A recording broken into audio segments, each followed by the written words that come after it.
සුබ දවසක් යාළුවෝ හැමෝටම. අපි අද ගෙනාවේ බයික් එක ඔයිල් සීල් ගියාට පස්සේ ඔයිල් සීල් නිවැරදිව ගෙදරදී ගහගන්න පුළුවන් ක්‍රමයක් අපි පහසු ක්‍රමයක් කියලා දෙන්න. මොකද ගොඩක් අයට ප්‍රශ්නයක් තියෙනවා ඔයිල් සීල් ගහනකොට අපිට ගෙදරදී මේ වැඩේ කරගන්න පුළුවන්ද කියලා. ඒක ලොකු ගැටලුවක් නෑ. පොඩි උපකරණ කීපයක් තමයි අවශ්‍ය වෙන්නේ මේ වැඩේට. හරි, අපි එහෙනම් බලමු කොහොමද ඉස්සෙල්ලාම ඔයිල් සීල් එක ගහන්නේ කියලා. ඉස්සෙල්ලාම පෝක් එකේ මේ ආකාරයට ඩස්ට් කප් එක ඉවත් කරගන්න ඕනේ. ඒක ඇත්තටම තියෙන්නේ දූවිලි පෝක් එක ඔයිල් සීල් එක ඇතුළට යනවට ඩස්ට් එක ගිහිල්ලා ඔයිල් සීල් කැපෙනවට ඒක නිසා මුලින් මේක ගලවලා ඊට පස්සේ තියෙන ඔයිල් සීල් එකේ ලොක් එක පන්න ගන්න. කම්බි ලොක් එකක් තියෙන්නේ. ඔයගලන්ට ප්ලැටිනම් ආධාරයෙන් ඒක ගලව ගන්න පුළුවන්. ඒක නිවැරදි ගලවගෙන ඊට පස්සේ කරන්න තියෙන්නේ උඩ නට් එක ගලවලා ඔයිල් ටික ඉවත් කරගන්න එක. ඒක හරි පහසු ක්‍රමයක්. හැබැයි ඒකට අවශ්‍ය උපකරණ ටික ඔයාලා ළඟ තියෙන්න ඕනේ. ඊට පස්සේ ඔයිල් ටික ඉවත් කරගෙන පිටිපස්සේ තියෙනවා එලෙන්කි ඇණයක් යටින්. ඒක මිටියෙන් කිහිප වාරයක් පහර දීලා ඔයාලට බුල් කරගන්න පුළුවන්. නැත්නම් ඇත්තටම ටයිට් එකට තියෙන්නේ. සාමාන්‍යයෙන් එලෙන්කිය දාලා කරකුවොත් එහෙම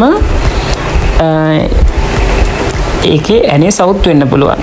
ඒ නිසා කිහිප වරක් ප්ලැට් ඇක්සලයක් වගේ උපකරණයක් භාවිතා කරලා ඔයාලට පුළුවන් එලෙන්කිය දාලා ඒ නට් එක ඇනේ බුරුල් කරගන්න. ඒ එලෙන්කිය ඇනේ ගලවනකොට මතක තියාගන්න ඕනේ උතන ඇතුලේ මේ පිත්තල ඔෂර් එකක් තියෙනවා. ගොඩක් අයට ඒක සමහර වෙලාවට අමතක වෙලා ඒ පිත්තල ඔෂර් එක නැති වුණොත් යටින් ඔයිල් ලීක් වෙන්න පටන් ගන්නවා. ඒක නිසා ඒ පිත්තල ඔෂර් එක සවුත් වෙලා නම් අලුත් ඔෂර් එකක් දාන්න ඕනේ. නැත්නම් ඒ භාවිතා කරපු එකම ගන්න පුළුවන්. ඒ ආකාරයේ ගැලුවට පස්සේ අපිට පුළුවන් ඔයිල් සීල් එකයි ස්ලිව් එකයි ඔෂර් ඒකේ තියෙන සීලුම උපකරණ ටික එළියට ගලවලා ගන්න. පෝක් එකේ සීලුම උපකරණ ටික ගලවගත්තට පස්සේ හැම දෙයක්ම හොඳින් ක්ලීන් කරගන්න ඕනේ.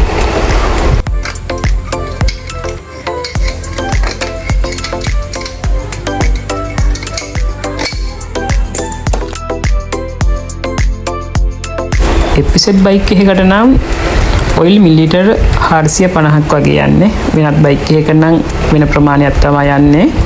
ඒක පොඩ්ඩක් බලන්න ඕනේ.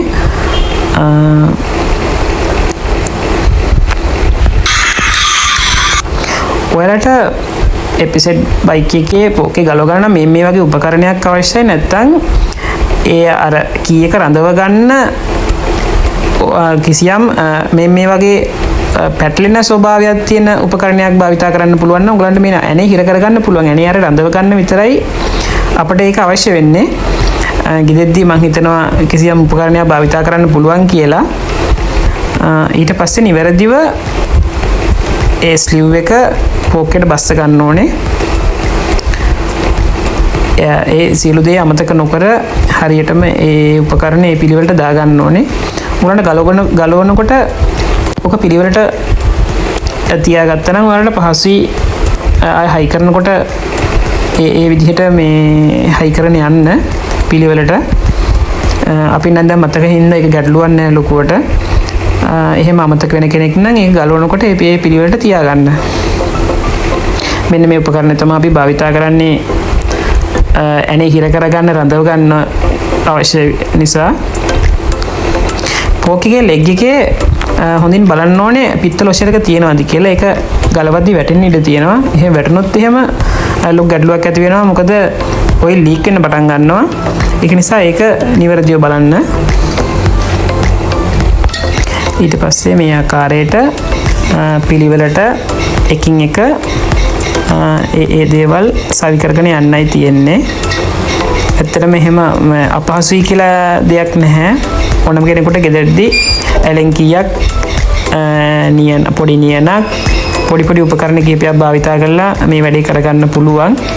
ඇත්තටම දැන් ලේබර් කොස්ට් එකක් යන්නේ නැහැ. එතකොට Tamanටම හිමීට මේ වැඩේ කරගෙන යන්න පුළුවන්. ඒකින්ද තමයි මේ පොඩ්ඩක් ඔයාලට දැනුවත් කරන්න මේ වීඩියෝ එක කරන්නේ.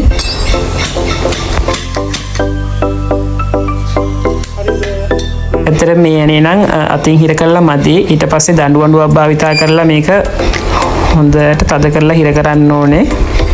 නැත්තම් ඔයිල් ලීක් වෙන්න පුළුවන්. ඒ වගේම අනිත් පෝක් එකත් ඒ ආකාරයටම ඒ පිළිවෙලටම සවි කරගන්නයි තියෙන්නේ. ඇත්තටම ඒක නිසා මම පොඩ්ඩක් ස්පීඩ් කරලා වීඩියෝ එක දාන්නම්. ඒතර ඔයගලන්ට පහසු වෙයි ඒක බලා ගන්න. මෙතනදී කරන්නේ දඬු වඬුව භාවිතා කරලා අර ඇලෙන් කියන්නේ තවදුරටත් ශක්තිමත්ව තද කරලා හිර කරන එක. මොකද ඔයිල් ලීක් වෙන එක තමයි අපිට ලොකුම ගැටලුවක් ආවොත් එන්න තියෙන්නේ. නැත්තම් වෙන ෆෝල්ට් එකක් එන්නේ. සමහර අයගේ මම දැකලා තියෙනවා බයික් වල මේ යටින් ඔයිල් ලීක් වෙනවා. ඒ අර හොඳින් තද කරලා නැති නිසායි. ඊට දැන් තියෙන්නේ පරිස්සමට ඔයිල් සීල් එක ගහගන්න එක. ඔයිල් සීල් එකේ නිවැරදි පැත්තක් තියෙනවා. ඒක චුට්ටක් බලන්න. උඩින් කොලර් එකක් තියෙන පැත්ත තමයි අපි උඩට හිටින්න ගහන්න ඕනේ. මොකද සමහර අයට ඒකත් පැටලෙන්න ඉඩ තියෙනවා. ඒක දෙපැත්තම එක වගේ නෑ. දෙපැත්ත ඔයාලට දැන් බලන්න පුළුවන් පෝකේ ගලවද්දිත් ඔයාලට ඒක මතක තියාගත්තා නම් ඒක ලොකු ගැටලුවක් නැහැ. මම මේ නොදන්න අයට පැහැදිලි කරන්නේ. මේ උඩ ඇතර තමයි නම්බර්ස් වගේක් තියෙනවා. ඒක ඔයාලට බලලා පැහැදිලිව තේරුම් ගන්න පුළුවන් මේක උඩ අතර තියෙන්නේ කියලා.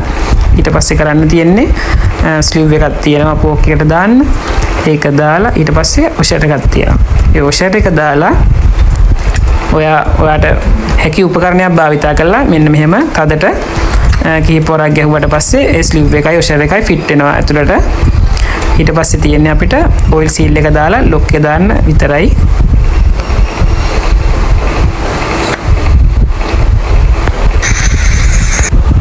ඊට පස්සේ ඔයිල් සීල් එක නිවැරදි පැත්තට ඇතුළත් කරලා අපි හදාගත්ත උපකරණයක් තියෙනවා. මම සරලව කියලා දෙන්න ඕන හින්දා තමයි මම මේ වගේ උපකරණයක් භාවිතා කරන්නේ. කිසියම් උපකරණයක් භාවිතා කරලා ඔයිල් සීල් එකට ඩැමේජ් නොවෙන්න හිමීට වටේටම එකම ආකාරයට බහින විදිහට කිහිපවරක් තට්ටුවක් දැම්මට පස්සේ ඒක ගැටලුවක් වෙන්නේ නැහැ. ඊට පස්සේ අපිට වටෙන් බලන්න පුළුවන් ඇතුලෙන් අපිට අර කම්බි ලොක් එක දාගන්න ඉඩ හැදිලා තියෙනවා. ඊට පස්සේ අපිට කම්බි ලොක් එක අරගෙන දාන්න පුළුවන්. කම්බි ලොක් එක දාගත්තට පස්සේ අපිට ඩස් කප් එක දාගන්න විතරයි තියෙන්නේ.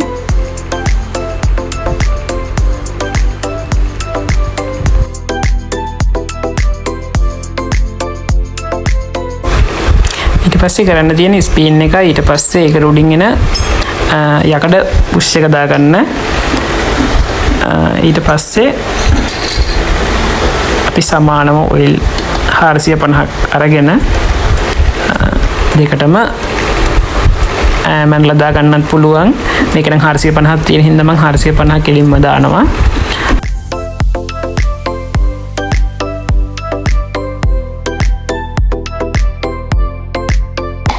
ඊට පස්සේ උඩ තහඩු පියනක් තියෙන ඔෂරයක් වගේ ඒක දාලා නට් එක හොඳට තද කරගන්න තියෙන්නේ.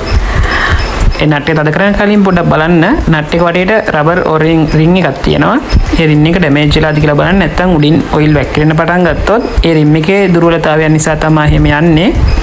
එහෙම ගැටලුවක් ආවොත් ඒක තමයි ඒ ෆෝල්ට් එක. ඒක චුට්ටක් බලන්න. ඊට පස්සේ අපිට තියෙන්නේ හොඳින් නට් එක හිර කරගෙන පොඩ්ඩක් ෂොක් කරලා බලන්නත් පුළුවන්. කොහොමද ගැටලුවක් නැහැ. 100% සාර්ථකයි. ඔයාලට පුළුවන් මේ විදිහට ගෙදෙද්දී ඔයාගේ බයික් එකේ ඕනෑම බයික් එකක මේ ආකාරයෙන් සුළු වෙනස්කම් විතරයි වෙන්නේ. ඔයිල් සීල් ගහ ගන්න එක අවසාන වශයෙන් අපිට මේක ෂොක් කරලා බලන්න පුළුවන්. කිසිම ගැටලුවක් නැහැ. ලස්සනට ෂොක් වෙනවා. දැන් ඔයාලට පුළුවන් නිවසේදීම ඔයාගේ බයික් එකට ඔයිල් සීල් ගහගෙන කිසිම ගැටලුවක් නැතුව බයිසිකල් එක පදින්න. ඇත්තටම ප්‍රශ්නයක් මේ සම්බන්ධව කිසියම් ප්‍රශ්නයක් තියෙනවා නම් මට කමෙන්ට් සෙක්ෂන් එකේ දාන්න. මම ඒකට ඔයාලට රිප්ලයි එකක් අනිවාර්යෙන් දෙන්නම්. එහෙනම් බොහොම ස්තුතියි.